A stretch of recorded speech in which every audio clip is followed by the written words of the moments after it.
faithfully conveying value and interpreting great books from around the world. Hello, this is Sally Book Talk. Today, the book we'll explore is called The Virtues of the Table. Its subtitle is Philosophical Reflections at the Table. It reveals how eating, our most familiar act, connects to morality, conduct, philosophy, and personal character. The entire book opens with this line: to know how to eat is to know how to live.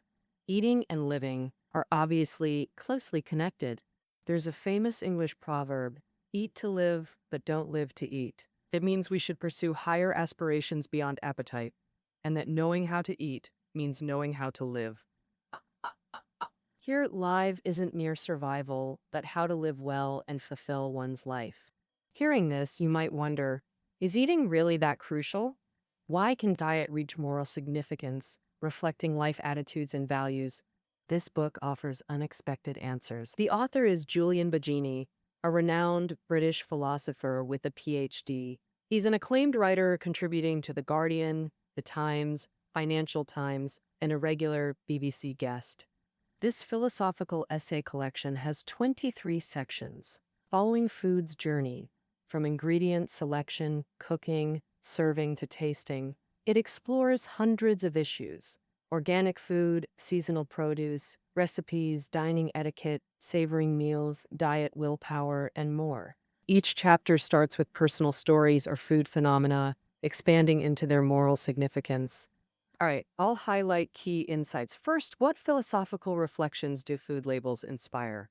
Second, what aesthetic meaning lies in eating seasonal foods? Third, why can't recipes truly teach cooking? Fourth, how should we properly savor food? How does one's eating behavior relate to morality? Well, let's start with the first question: how to view food labels through a philosophical lens. And this question actually addresses the very beginning of eating: acquiring ingredients. How do we choose them in supermarkets or markets? In the past, we focused more on food's appearance, but in recent years, labels have emerged, providing new information. Let's discuss two common labels: organic and locally produced. These bring different philosophical reflections. First, let's talk about organic. The author believes it should remind us to cultivate an important virtue: the courage to seek knowledge. Let's elaborate. Organic foods are becoming more common: organic milk, pork, vegetables, fruits. But do you really know what organic means? Most people have a vague sense that organic means no pollution, perhaps representing good living conditions for animals and plants. Chickens are free-ranging, cows grazing on grass, contentedly swishing their tails. But in reality, organic is a production method focused on the system, emphasizing sustainability throughout the natural ecosystem. For example, using chemical pesticides is not an organic production method, because while pests are killed, chemicals linger in the soil, causing lasting impacts on the ecosystem. That's the downside. But don't lose hope. In other words, organic may not guarantee as much as you think. For instance, organic chicken doesn't ensure that the chickens were raised happily running around. No garden, no roaming. It just means the feed they eat is organic. That is, the feed, like corn, is grown organically, nothing more. So, how do we interpret this vague understanding of organic labels morally? The author points out that vaguely imagining what a label means without understanding is a dangerous sign. It's abandoning the pursuit of knowledge. This intellectual laziness, if extended to other aspects of life, easily leads to dependence on authority. Whereas the courage to seek knowledge and maintain independent thinking is a crucial part of moral cultivation. This idea traces back to the Western Enlightenment. Regarding what enlightenment is, Kant has a famous discourse as follows: enlightenment is man's emergence from his self-imposed immaturity. Immaturity is the inability to use one's understanding without guidance from another. Thus, the motto of enlightenment is, have courage to use your own understanding. This passage is indeed a bit convoluted. So many people don't quite grasp what having courage to use your own reason means when first reading it. Essentially, it means overcoming laziness, daring to seek knowledge, and making independent judgments after thorough understanding. This advice applies not just to weighty matters, but even to small things like organic food.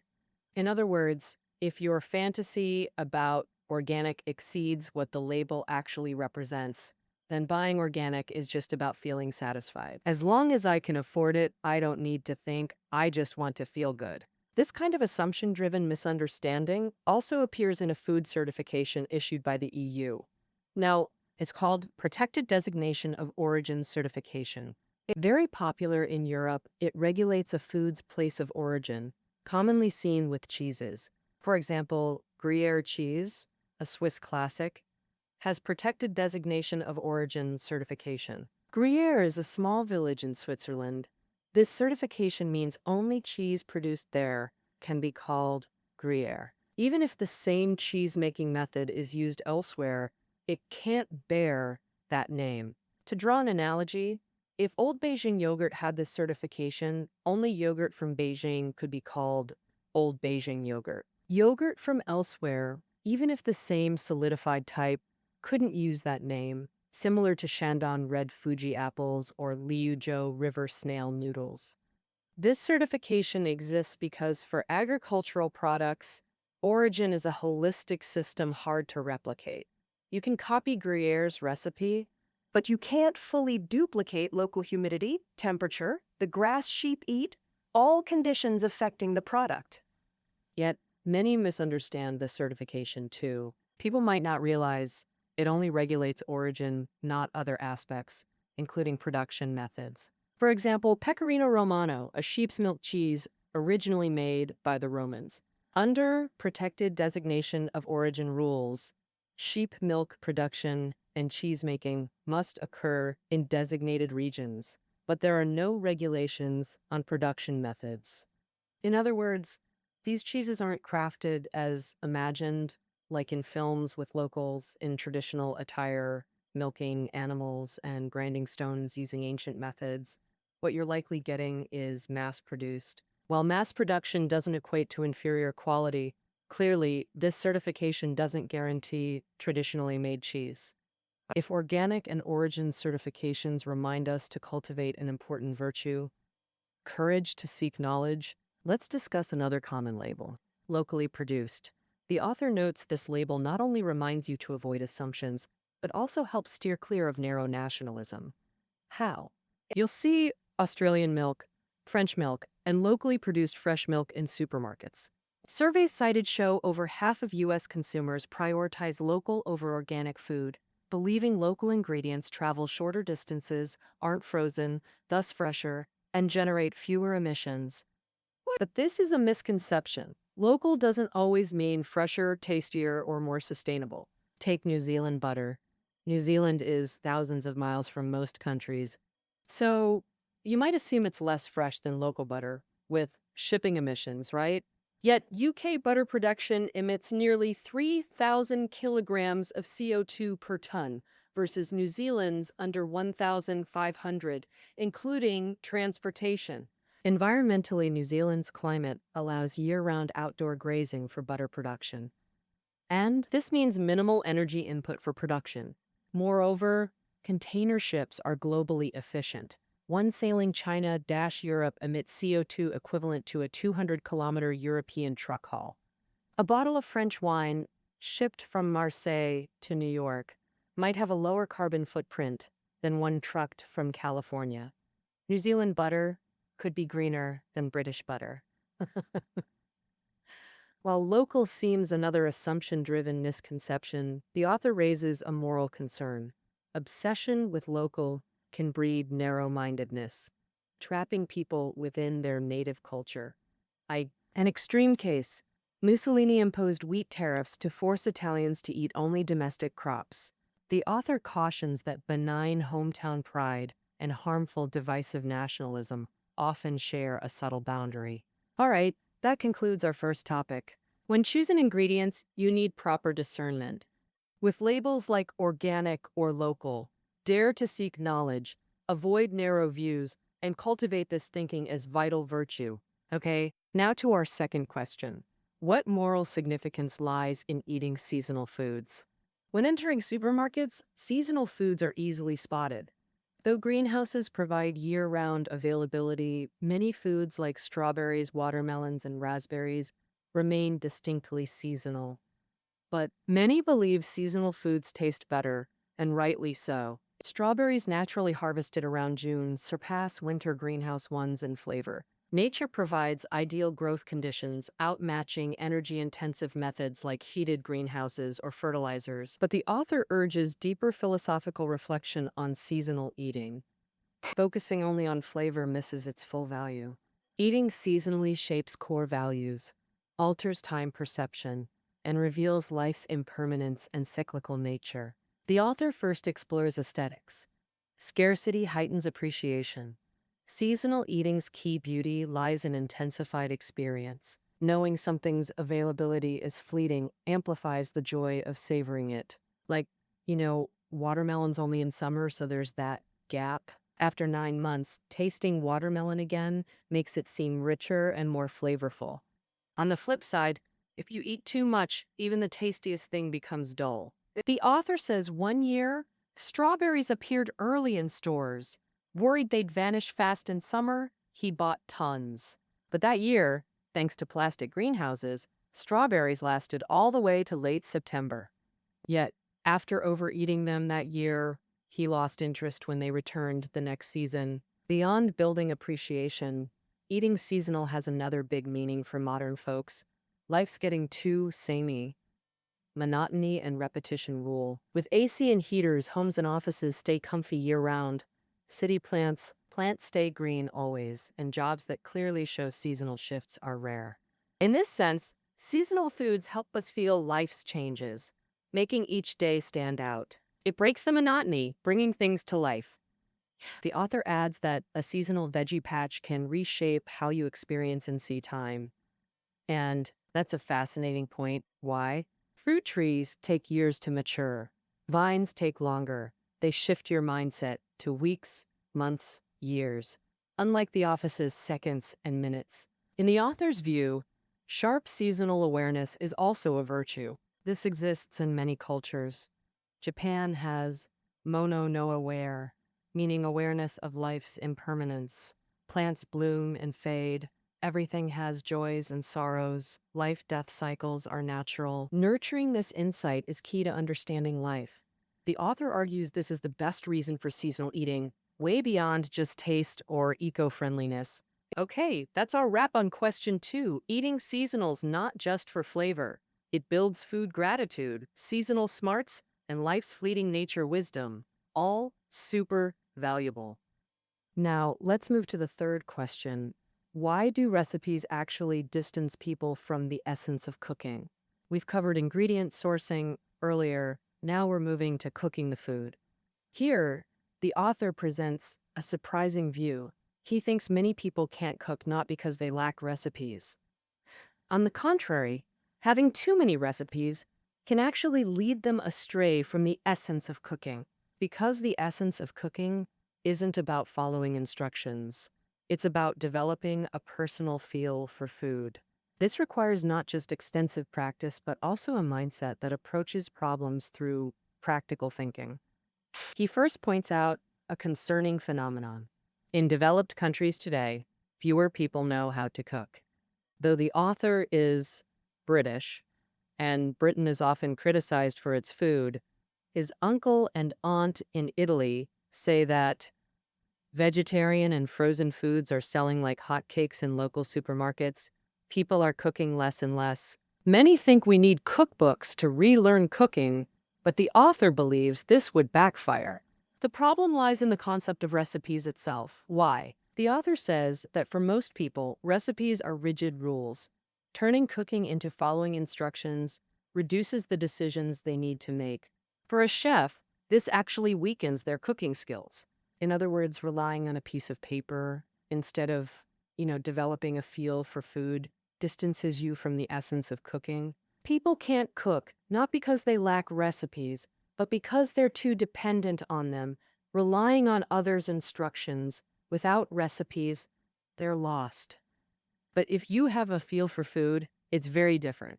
For example, how many cloves of garlic to use depends on how much you like garlic stir fry. what ingredients are best and in what ratios. It depends on what you think and what you have on hand. Which way to cook the dish is better. But there are no fixed rules. Hearing this, you might be skeptical. Is the author being too idealistic? This improvisational cooking attitude seems only suited for those with natural talent or skill in cooking. It's just like learning music. You need to master the basic scales, memorize those parts, before you can achieve the freedom of improvisation. In the author's view, this comparison has both right and wrong aspects. You do need to master good basic cooking knowledge, but the wrong part is that basic knowledge isn't as mechanical as you might imagine. So, for example, in an Italian family, basic dishes like risotto and spaghetti bolognese are learned not by following a set of rules and instructions. We all have this experience. Learning to cook from our mothers isn't about receiving a handwritten recipe and copying it, but about hands-on feeling and learning at the stove. From the start, it's about observing and judging how others do it, building your own experience through practice, and forming your wisdom. All right. So does that mean we don't need recipes anymore? The author says what we need is a worthy recipe, or a new understanding of recipes. They should be looser suggestions, not strict instructions. He mentions an interesting detail about recipes. The word recipe comes from the Latin recipere, meaning to take. Unlike simple imitation or passive acceptance, it implies judgment and choice. In the author's view, another aspect of recipes worth pondering is about rules. If people rely on a precise recipe to cook well, it reflects what he sees as a moral confusion in today's era, an attempt to standardize everything into rigid, inflexible rules. Why is this tendency also related to morality? Here, the author cites an important view from Aristotle, a pioneer of Western ethics. Aristotle believed that valuing practical wisdom is an important virtue. To succeed at something, blindly applying a rule won't work. You need down-to-earth practice, and based on that practice, revise the rules to form your own judgment. The author also says that rethinking recipes has a deeper life meaning. It helps us correct the illusion that everything can be precisely quantified. In reality, many of life's most important things can't be precisely specified or quantified. This is true both inside and outside the kitchen. Science's great success might make us eager to think precise quantification is a good method, but not everything can be precisely quantified, and scientific research often starts from intuition and hunches. End of quote. All right, that wraps up our third question. How should we view recipes' role in cooking? You shouldn't treat recipes as rigid rules or commands, but rather as suggestions. Developing food intuition matters more than following black and white rules. Even with experience, don't quantify it into fixed, permanent rules. Keep adjusting through practice. Many life essentials can't be precisely defined or measured, both in and out of the kitchen. Finally, our fourth question, how should we enjoy food when it's served? Why do eating habits reflect and shape a person's morality? You might think of mindful eating or table manners, popular concepts these days. The book mentions these, but this section offers something more unique. Interestingly, the author focuses on buffet breakfasts and discusses moderation and dieting. First, let's talk buffet breakfast. The author says we can glimpse a person's morality through their eating behavior. Buffet breakfasts are the perfect case study. He noticed two things. Some find it acceptable to sneak buffet bread and cheese for lunch. Others see it as impolite and morally questionable. The sneakers justify it like this. Taking some won't matter. Buffets always waste so much anyway. What's wrong with taking a little? We could counter that uneaten food isn't necessarily trashed, especially at small hotels, but that's not the core issue. Actually, buffet theft barely affects hotels. It impacts the thief more, as these tiny acts carry real moral weight. Sneakers show an unhealthy urge to maximize personal gain. They won't pass up even trivial advantages. These minor moral slips can reveal and reinforce deeper character flaws, like dishonesty, Pickiness, obsession with petty rewards, or constant profit seeking. These character flaws won't make us better people. We might not harm others, but we harm ourselves. When we focus on trivial gains, we become petty. Another phenomenon the author observed is that most people tend to overeat at hotel buffet breakfasts. Why does this happen? Because buffets offer a wide variety of food options and extreme convenience, you can eat anything quickly. This triggers our most primitive instinct to store food. Our brains tell us to hoard calories while we have the chance, or we might starve tomorrow. That's why, when breakfast is included in the room rate, many people eat as much as possible, even to the point of being too full to move, thinking it's good value. So, what does this make us think? The author says that our attitude towards buffet breakfasts reveals a flawed judgment of value. People eat food to enjoy it. From this perspective, overeating and consuming unappetizing food actually contradict the value you seek. However, the vast choices, large portions, and convenience of buffets make us overlook food quality and bodily comfort, creating an illusion of value without experiencing true enjoyment. This deeply reflects and continues to affect one's judgment and values in many aspects. This leads to our final topic, weight loss. Here, the author mentions two key concepts, willpower and self-control. Most people on diets believe they fail due to a lack of willpower, and this failure scenario is always strikingly similar. Like, it's only mid-morning and you've already eaten a whole chocolate bar. Feeling guilty, you skip lunch, but then get hungry in the afternoon and binge on high-calorie snacks, ruining the day. Others soon lose control, eating whatever they want, whenever they want, for days or even weeks. The author says the main reason for their collapse might not be willpower, but self-control. What's the difference between the two? Willpower is the determination to do what you've resolved to do, even when you don't want to, whereas self-control isn't about doing what you don't want to, but controlling yourself from doing what you want to when facing an impulse. For example, you might really want to lose weight, but when faced with tempting food, your desire overpowers your resolve in just a minute. You open a cookie box, then lose control, ending your diet plan. So what distinguishes those with self-control from those without?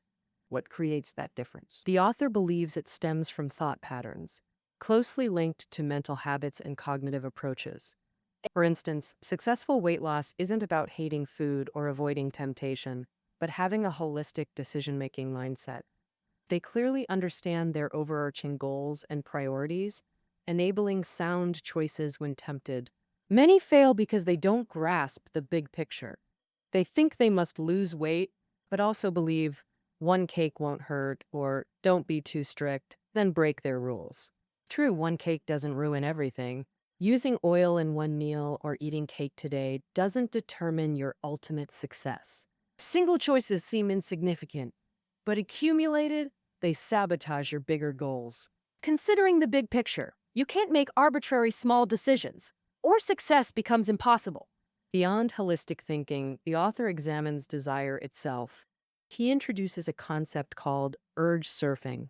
It means facing desires not by resisting, but observing them with detachment. You'll find supposedly uncontrollable urges may naturally ease and fade. He shares an example. Traveling for a conference, he felt starved and needed a banana. But he had none. When able to buy one later, he wasn't hungry anymore, so he skipped it. This made him realize desires needn't always be satisfied. Unmet urges often dissolve. The author notes, when I'm hungry arises, it carries I must act, making you rush. But you can let it remain just a thought. I'm hungry. Well, hungry is just hungry. It's not a life-threatening problem. People can get used to many kinds of chronic pain. When you feel excited, you don't necessarily have to act on impulse. When you feel hungry, you don't always need a meal. Your desires come and go quickly. You don't need to respond instinctively. You can react rationally. The author further proposes a striking perspective. True freedom isn't doing whatever you want, but exercising rational choice at all times.